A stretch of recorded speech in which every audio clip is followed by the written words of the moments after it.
What if you had three wishes? What would you use them for?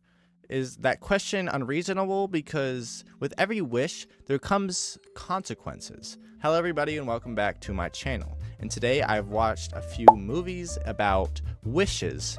And since the blow up of Obsession recently, I have decided that I'm going to make this video and go over a bunch of movies that also have wishes as their trope. So let's just dive into the first movie. The monkey paw. So we start off with a little boy, and his dad seems to be abusing his mom, and eventually he walks down to his dad, and his dad dies. He had a paw in his hand with a missing finger at this point. I don't know if he wishes that he was dead or he was facing the consequences from a wish that he made, but the dad died. Anyways, it cuts to the present day, and we have Jake is the main character. He works for a package company that sells straps and like bolts and stuff like that. So then we meet Cobb, Tony, Happy, and I forgot his name. It's like the name is like Starfish or something like that. Jake isn't doing well at his job and ends up getting Happy fired because he's not really doing that well as a shift manager. So they meet up with Happy as they drink and reminisce on the past. Cobb then sees a strange object on the table, and this object is a monkey paw. And Cobb asks if it was voodoo and stuff like that, and Happy says he doesn't know what it is, but it's said that he can take hold of a man's life, passing it on to the next person, giving him whatever he wants. 3 good wishes, but with every wish there comes a consequence. The old man later then says he wished for eternal looks, but this was obviously a joke because later in the movie it was revealed that Happy never ever used the hand. Give it a shot, Happy says. I wish for that Mustang outside, Jake says. So there was a Mustang outside of the bar, and then Jake wished for it because he thought it was cool. My turn, Cobb says. No, the man says. It's his now. Since he made a wish, it's now his own to pass on to the next. No hard feelings, the old man says. Maybe it's a consequence for getting the old man fired because he walks away, turns back, and keeps walking. So then Jake gets his Mustang and starts driving away. After a few beers, Jake shouldn't be driving, but makes it to his ex's house safely, because Jake is trying to get back with his ex in this movie. So then Cobb gets out and leaves a message with a knife. So he kind of tries to carve out something with a knife and stuff like that, but then Olivia, Jake's ex, pulls up and asks, "What the frick are you guys doing?" And Olivia then asks, "Whose car is this, by the way?" And then Jake says, "It's mine. I wished for it." And she is not interested at all. And then Jake says he's here for her and stuff like that. Then they both go home, or they're on their way to their house. But before we analyze this wish, was this the best wish to make? Usually first wishes are kind of impulsive because you don't understand the power of what you're doing. So some people wish for riches and lovers, but Jake just wishes for the Mustang that was outside of the bar. But how could this end badly? So I wrote this at the same time I watched the movie, and my theory is that they might get into a car crash or something happen where they need to use the monkey paw again to get out of whatever situation they're in. So now Jake only has 2 wishes left, but once Jay runs out, I'm expecting him to give the paw, like pass it down to Cobb, because that's what Happy said to do. So I was right. A freaking crocodile came into the road, making them swerve and hit a tree, sending Cobb into the window. And I'm really sad because Cobb was my favorite character. He was like a really cool dude. But the car's fricked and he got what he wished for, so 2 wishes left. Call the cops? No. Watch as Cobb dies right in front of him. Hey, buddy. What a douche, dude. Cobb. This movie is about to get real. So, I was right, and he gets the paw again and wishes that Cobb came back to life, or Cobb wasn't dead. And this is probably the worst wish you could make because that really doesn't end well anytime ever. Then we hear a car, and Jake screams for help, but then he hides behind the woods because there's a body, and Jake doesn't want to take accountability for crashing the car and stuff like that. So the car that pulls up was actually Olivia, and she gets out and discovers that Cobb is dead.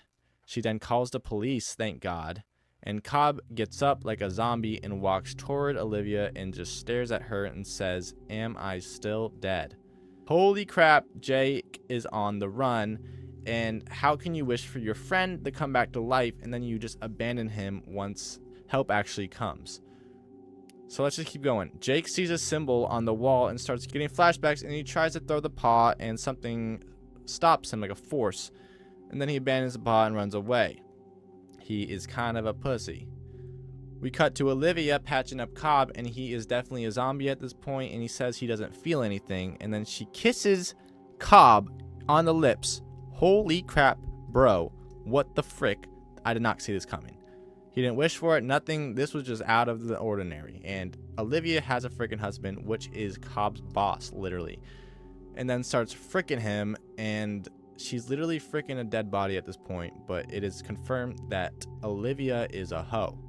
So Cobb is so creepy and pushes Olivia off a chair and says that, and Olivia says that he needs to go home. So the most reasonable thing to do is start choking her to death. And I think we have our antagonist. Now Jake only has one wish. He wished for the car and he wished for his friend to come back. So I wonder what he's going to wish for at this point. But the police in town are kind of sus of Jake because he's kind of just sitting on the police station wondering if he's going to confess to something like that. But no, he just walks away. So it's just Jake trying to find Cobb, and no one can find him, but he's literally just roaming around the streets, kind of antagonizing people. So Jake then hears his name and sees Cobb peeking around the grave that he's at, or peeking around in a graveyard as he approaches to find Cobb just chilling on a grave. Cobb is happy, and Jay says, "I thought you were dead." It seems like Cobb is aware of everything that happened because Cobb says, "I thought so too." And then Cobb then realizes that Jake used his wish to make Cobb come back to life. So in this movie, Jake is trying to get his ex back, but then Cobb says he doesn't need to use a wish for him to get her back, and he gets up and leaves. And I'm assuming this is because Cobb just kind of fricked her, and he's kind of implying that Olivia is a hoe and she'll just do it with anybody.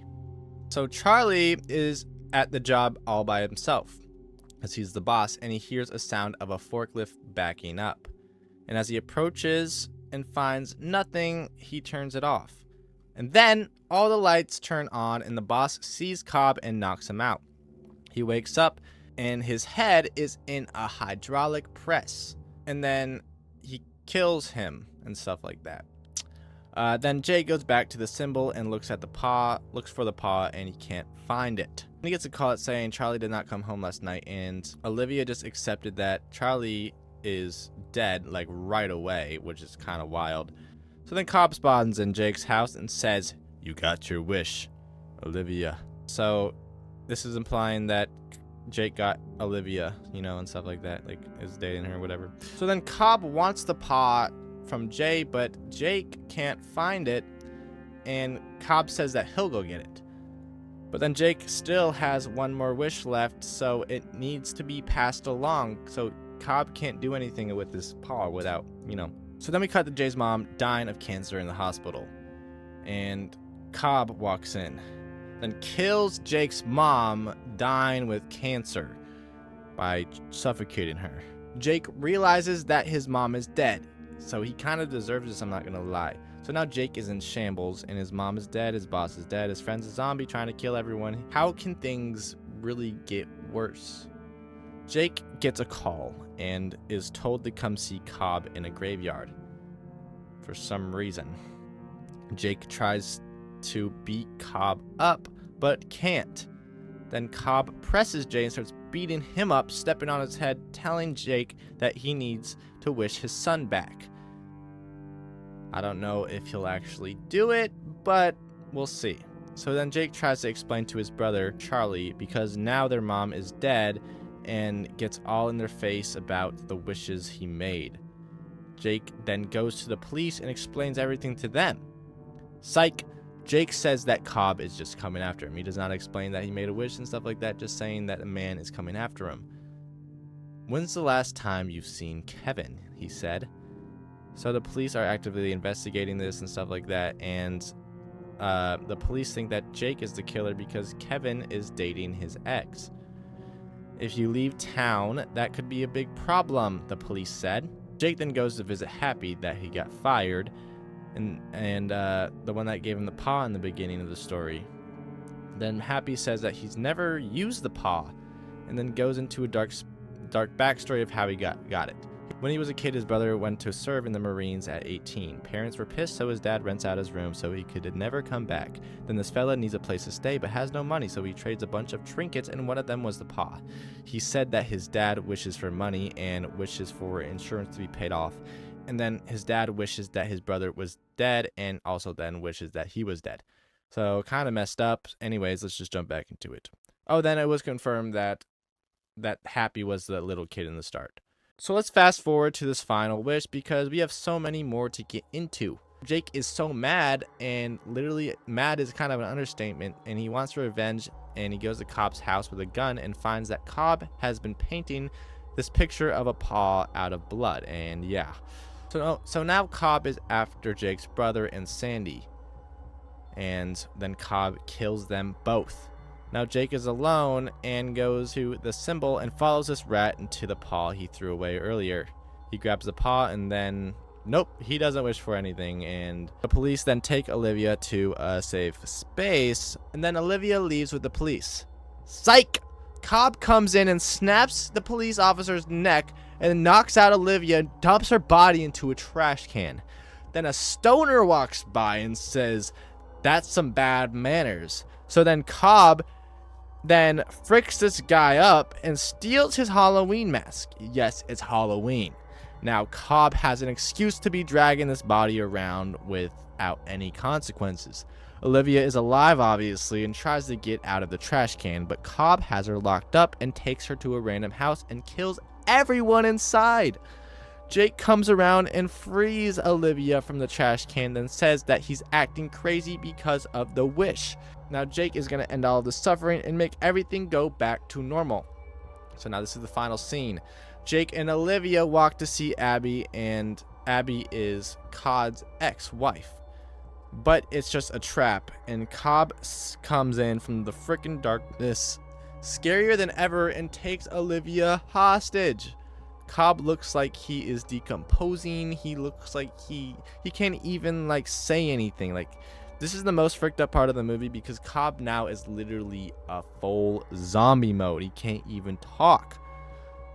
So Jake brings the paw to Cobb. He then does this monologue and admits that it's his fault. What a good guy. He makes his last wish.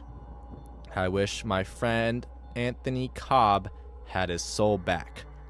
I did not expect that at all. Everyone he loved died, and he wishes for Cobb to come back." Cobb then starts freaking out and stabs Olivia and beats Jake up.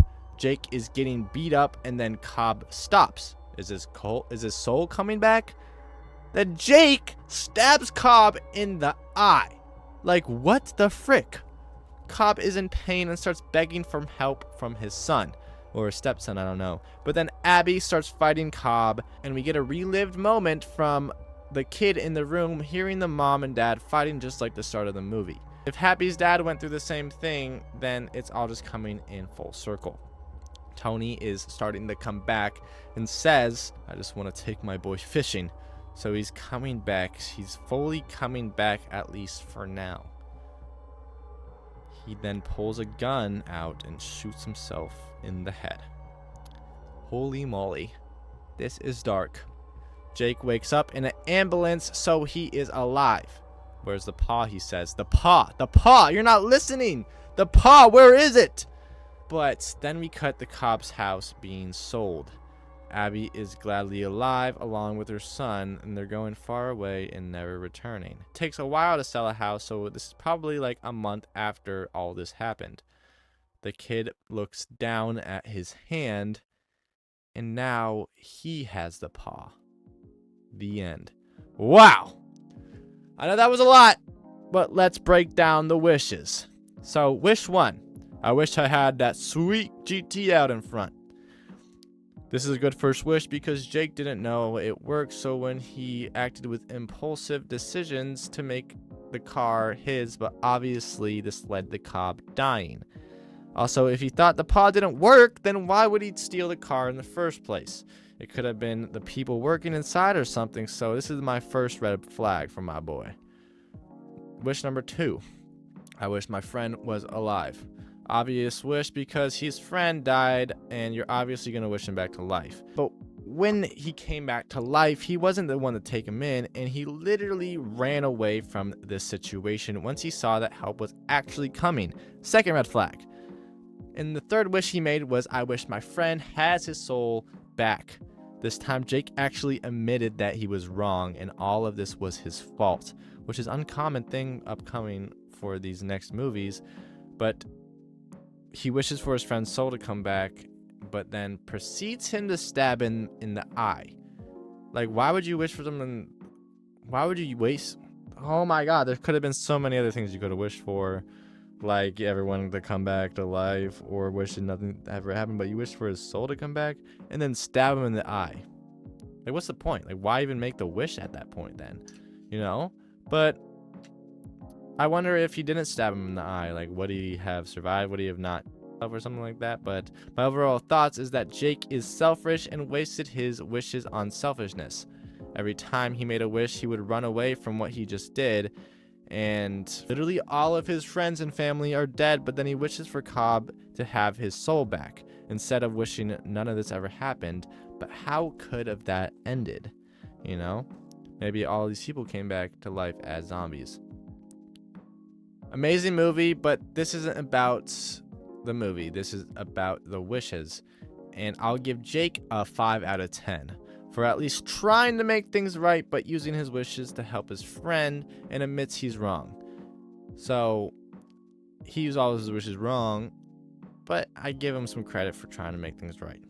Next, Obsession. We all know this movie. It's the most popular movie out right now. So I'm going to skip through the rundown and just focus on the plot. But we follow a character named Bear, or Baron is his real name, and he has a crush on this girl, and she's obviously just a friend to him. And he is so obsessed with Nikki, he does everything in his power to get closer to her, like driving her home or trying to buy her a necklace, which didn't really go well. But instead of buying her a necklace, Bear sees something else that he would have wanted, but he's giving it to Nikki or whatever. So fast forward, Bear takes Nikki home and he doesn't give her the present, but instead wishes that Nikki loved him more than anyone else in the whole world. Now, this doesn't go to plan, obviously, and it works instantly. Nikki seems to be attracted to Bear now, so we see Bear and Nikki in love, making food together and just doing couple things that normal couples would do. But then Bear starts noticing things Nikki has been doing, like watching him sleep, and she literally made a satanic symbol out of Bear's dead cat that he just lost, and acted like everything was normal, and all she could do is just say sorry. Bear literally threw his cat into the trash can, but we'll just get into that later. So now Nikki is literally starting to go crazy, but Bear doesn't seem a problem with it because girls will be girls, right? Bro! Bear doesn't see a problem with it because girls will be girls, right? But no, Nikki literally feeds Bear his cat, while Bear and his coworker are kind of a thing at work. You know what I mean? Like, they are more in love than Nikki and whatever. Then Nikki is not so happy about this and kind of instantly knows that something's going on. So then Bear sneaks out one night to go see, what's her name? To go see Sarah. But then Nikki literally comes out of nowhere and smashes Sarah's head into a brick, killing her. And Bear has no reaction and literally hides the body with Nikki. So then Bear goes and runs to the witch store and buys another One Wish Willow. Literally, he's head to toe in blood. And the store clerk knows what's going on because this probably happened before. And Bear tells him to wish for things to go back to normal. The store clerk says, "I've already used my wish," and says sorry. But Bear says whatever and goes to his best friend's house, who has been sleeping with Nikki for the past 2 years, Before the wish, obviously, but that's crazy. His friend was happy when Nikki and Bear got together, but something didn't seem right to him in his head. But instead of using his wish for Bear, he uses his wish for $1 billion. Then $1 billion falls from the sky. Bear's angry, and he decides to take matters into his own hands. He learns the only way to break the spell is to die. So then Bear comes home and later sees Nikki undressing Sarah, and now is wearing her hair and her clothes, and even carved her tattoos into her body, so she's trying to look more like Sarah. So Bear's friend comes in and says, "Bro, I just got $1 billion," and walks in, and Nikki shoots him right square in the temple. So now both of his friends are dead, so it's just Nikki and Bear. So now Bear is literally freaking out because he doesn't know what to do, and he hides in the closet and he tries to himself. But Nikki uses her one wish Willow that Bear tried to get his friend to use to reverse it, and uses it on Bear to say that basically Bear is the same amount of love that Nikki is in love with him. And now Bear and Nikki are in love.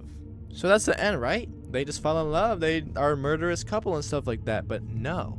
In Nikki's head, she accomplishes her goal. Bear now likes the version of her she has become, because killing Sophia and making herself look like her makes Bear fall in love with him. This is one of the most fricked up movies I've seen ever. Honestly, I do not recommend this movie. It's a very good movie, but I do not recommend watching. I literally didn't talk for like hours after this, and just because of how I messed this up.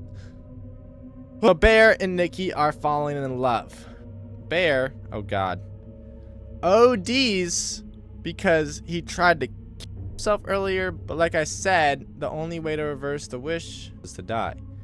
And he does. So now, while they were kissing, he starts dying, and Nikki is now covered in blood and skin and cries for help, wondering what Bear has done to her, because now the spell has worn off, because now Bear is dead. Oh my god. So this proves what Nikki was experiencing wasn't supernatural, and she was very aware of everything that she was doing and every decision she made. And if you're watching closely, you could see Nikki spring back to herself, then go right back into a monster. But she's been through it, so let's break this down. My theory is that Bear was the antagonist the whole time. I mean, we kind of already knew that. Not once did he admit that he caused this, not even subconsciously. He always felt like he didn't, nothing was his fault. He always felt like he didn't do this. And he left out the most important part of the story every time he tried to explain it to somebody, like his friend. And he uses his wishes for selfish things, obviously, and it goes wrong. And the only way Bear can make himself validated is by dying, not even trying to face what he is doing. Because if he honestly just was obsessed with Nikki the same way Nikki was obsessed with him, everything would be fine, right? There wouldn't be any weird stuff. You know what I mean? Like, you asked for this. He literally asked for this. And when he didn't deliver on that, because he kind of just wanted his ducked, Nikki started going crazy because what's happening? Like, why don't you love me? You know what I mean? He just wanted to tap that. I'm not gonna lie. But if Bear was actually in love with Nikki and actually liked her, I don't see a problem really. I don't see any problem happening. You know what I mean? So now Nikki is all left alone. Her friends are dead, and she's probably going to jail. And she can't use her wish to get out of it because she used her wish to make Bear love her. Now Bear's dead. The wish she used was supposed to be for Bear to reverse everything that's happened. So that was another selfish thing to do. I hate Bear so much. As much as you want to like him and everything, he literally did everything wrong. He put his dead cat inside of the trash can, literally in the start. Like, do you not have some decency and bury it? Like, he did this before everything. So everything Bear did has some effect on Nikki, but why? So let's just dive into magic real quick. So how would Nikki like Bear in the first place? Like, how is this even happening? How is this physically possible? Like, consciously possible that if you break the stick, then your wish is gonna come true. She doesn't like him, and she kind of takes what Bear is thinking or going through at the time of life and kind of trying to relate to Bear or something, or making him feel bad for her or something. I don't really know. But when Bear's cat dies, he was very sad, and then Nikki then says her grandpa is dying, or dad, or something like that, but that's literally a lie. So then she says, oh, he's not dead, he's dying. Bear's so confused because Nikki never liked her grandpa, but she does now for some reason. My theory is that whatever Bear is thinking, or whatever Bear has going on in life, kind of his, what is the most bland part of his type? How do you make someone like you if you're exactly like that person? Or it's just but when Bear tries to confront these things that are happening, oh, you're lying about your dad, she then starts freaking out. I don't know why, because this is not supposed to be like that. You're supposed to just be obsessed. You're supposed to just go with it. You know what I mean? But I think that whatever's going on in Bear's life, Nikki kind of copies to be more of a part of his life because she loves him more than anyone. So whatever. I don't know. This is just my theory, but what do you guys think in the comments below? This movie is literally blown up. Anyways, moving on. Oh, I'm going to give Bear a -10 out of 10. He literally does everything wrong and never admits what happened was his fault. So moving on. The labyrinth. So if you know what the labyrinth is, you are probably living under a rock, because it's pretty niche. It's basically about this girl who hates her little brother and wishes that the Goblin King would take him and send him to his goblin castle. Awesome, am I right? A few minutes later, the goblins actually come and take him away, and now Sarah, the main character, again, there's so many Sarahs and stuff like that, but she goes on this adventure through a labyrinth to try to get her brother back because she doesn't mean to make that wish. But the theme for all these movies are be careful what you wish for because you just might get it. So Sarah is going through this labyrinth and gets intercepted by puzzles, creatures, weird locations, and she reaches the Goblin King's kingdom, which is kind of this little town in the middle of the labyrinth. And with all of the friends she made along the way, she defeats the Goblin King and then gets her brother back. Let's go. So that's all, basically. I'm not going to go into all these movies like how I did the first movie, but David Bowie is probably one of my favorite persons in the world. He's just so cool, RP. He does an amazing job with this movie, and I wish there was more, but there's not. But let's give Sarah a rating. I'm going to give her a 7 out of 10, because although she wished for her brother away, she went all this way to get him back, literally almost dying. She's a good sister. Sometimes you have to hate your siblings, and that's okay. She didn't know this wish was going to come true, unlike the past 2 movies we just watched. They knew that the wish was come true and still wished for something dumb. But she wished for the brother to be gone, taken by the Goblin King. Obviously that's not wishes gonna come true, but be careful what you wish for. Anyways, next movie. This isn't really a movie, but it's more of an episode of a show. Are You Afraid of the Dark? Tale of the Twisted Claw. Anyways, this is one of my favorite short horror story series as a kid because it's so cliche and fun. And I bet a lot of movies like this came out a long time ago, so I bet a lot of movies and stuff have copied tropes from this movie. I don't know, whatever. You don't care. It's literally about this group of so this whole show is kind of about this group of kids, and then they circle around a fire called the Midnight Society. And each week, one of the members of the circle in the group tells a scary story. Some of them slap, and some of them don't. I really wish I was part of the Midnight Society. That would be so cool. That would be so cool. That'd be so sick if you were part of the Midnight Society. Holy crap. Dude, in the future, I'm gonna create my own Midnight Society and have it set up exactly like how this one is. Anyways, the Tale of the Twisted Claw. So it's a day before Halloween, and the kids are messing around, and this is called Mischief Day or whatever, and they ding dong ditch and toilet paper houses and stuff like that. But there was this house that no one goes in because they believe that a witch lives there. So Kevin and Doug are our main characters, and they are best friends. They're always together. They decide that it would be a good idea to spray shaving cream on our door everywhere, and as soon as it happens, an old lady comes out and gets freaking hammered in the face by shaving cream, stumbles back and breaks a vase in her house, and the boys then start running away.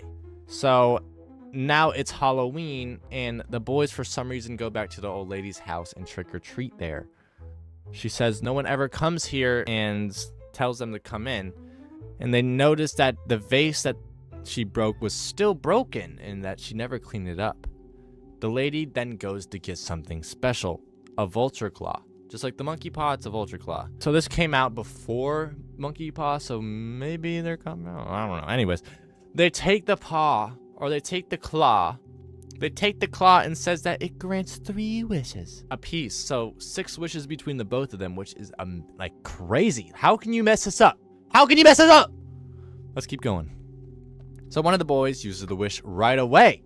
Wishes that I could go home and lose this trick-or-treating, because he doesn't know if it works or not, and he kind of just says, kids say they wish a lot, so whatever. And it literally works, and the boys get confronted by some bullies and get robbed for their candy. So they got what they wished for. A few days later, Kevin wishes to beat the fastest kid in the race, but nothing ends how they want it to. Bosnick, the fastest kid in the class, is in the lead right behind Kevin, or right in front of Kevin. But then this dog comes out of nowhere and makes Bosnick lose his balance and fall, breaking his leg. I don't know how you break your leg just by tripping, but whatever. So now they only have 2 wishes each. So Kevin can't admit that he caused Bosnick to break his leg and blames it on the dog and not on his wish. So Kevin, he got his gold medal from this wish. He got what he wanted. This little ass gold medal. And Doug is mad at Kevin because he didn't win it fair and square. It's not magic, Kevin says. Kevin accidentally wishes for Doug's parents to be dead. And it comes true. Doug gets a call, and it's the police saying his parents got into a car crash and died. Doug is now furious. Kevin has 1 more wish, and Doug has 2, but not for long. Then Doug wishes for his grandpa to be here because he would know what to do in this situation. And then Kevin's like, wait, your grandpa's dead. Then we hear vroom, vroom, and this car pulls up, and it's his grandpa. And they start fighting around because they don't want to like see a dead guy. You know what I mean? They both have 1 wish left, and they don't want to see a dead guy. And then Doug, we hear a knock on the door. Who is it? Oh, man. At this point, they're not going to open the door because they're scared to see a dead guy. Doug grabs a claw and says that I wish the vase was never broken, and I wish everything to go back to normal. This works. Since he wishes for nothing to happen, he sees his parents well alive at the door. Kevin's medal is gone, and the grandpa's car is gone, and everything is back to normal. Everything that was supposed to happen is now reality, and the boys are relieved. They hear a ring on the door, and they look to see a vase that they broke earlier saying trick or treat. Since this is a kid's show, it obviously ends happy. You know what I mean? Like, all these other ones end horribly, but this is obviously ending happy. You know, it's a kid's show, whatever. So let's analyze their wishes. Doug's first wishes that he could go home, and then he gets robbed. Then Kevin wishes to win the race, but that leads to the first place person accidentally getting into an accident and breaking their leg and not playing fairly. Then Kevin again wishes Doug's parents to be dead, and it comes true, and this was an accident again, but you still shouldn't say that, you know what I mean? Like, how do you not know at this point that this thing works? Then Doug wishes that his grandpa is here as an accident again because he's holding the claw while he was saying his wish. So then Doug wishes everything to go back to normal using his final wish, with Kevin has 1 wish left. So Kevin only got to use 2, Doug got to use 3. I'll give these kids a 6 out of 10 because yes, most of their wishes were accidental. They were also selfish. The wishes that Kevin and Doug made in the beginning were the only real wishes that they made. The other ones were kind of accidents, besides the last one, wishing everything went back to normal. Okay. Oh, I love this show. This is kind of like, you know, like, they're kids, you know what I mean? They're not really that smart, but I'll give them, like, 6 out of 10. I feel like it's fine. Literally all their wishes were accidental. I don't know why. Like, I don't know who wrote this, but it's whatever anyways. So, I hope you enjoyed this video. It was a lot of fun watching all these movies. And yeah, so if you had 3 wishes, what would you use them for? But just so you know, be careful what you wish for, because you might just get it. Bye. Oh, and subscribe too, obviously. The fuck?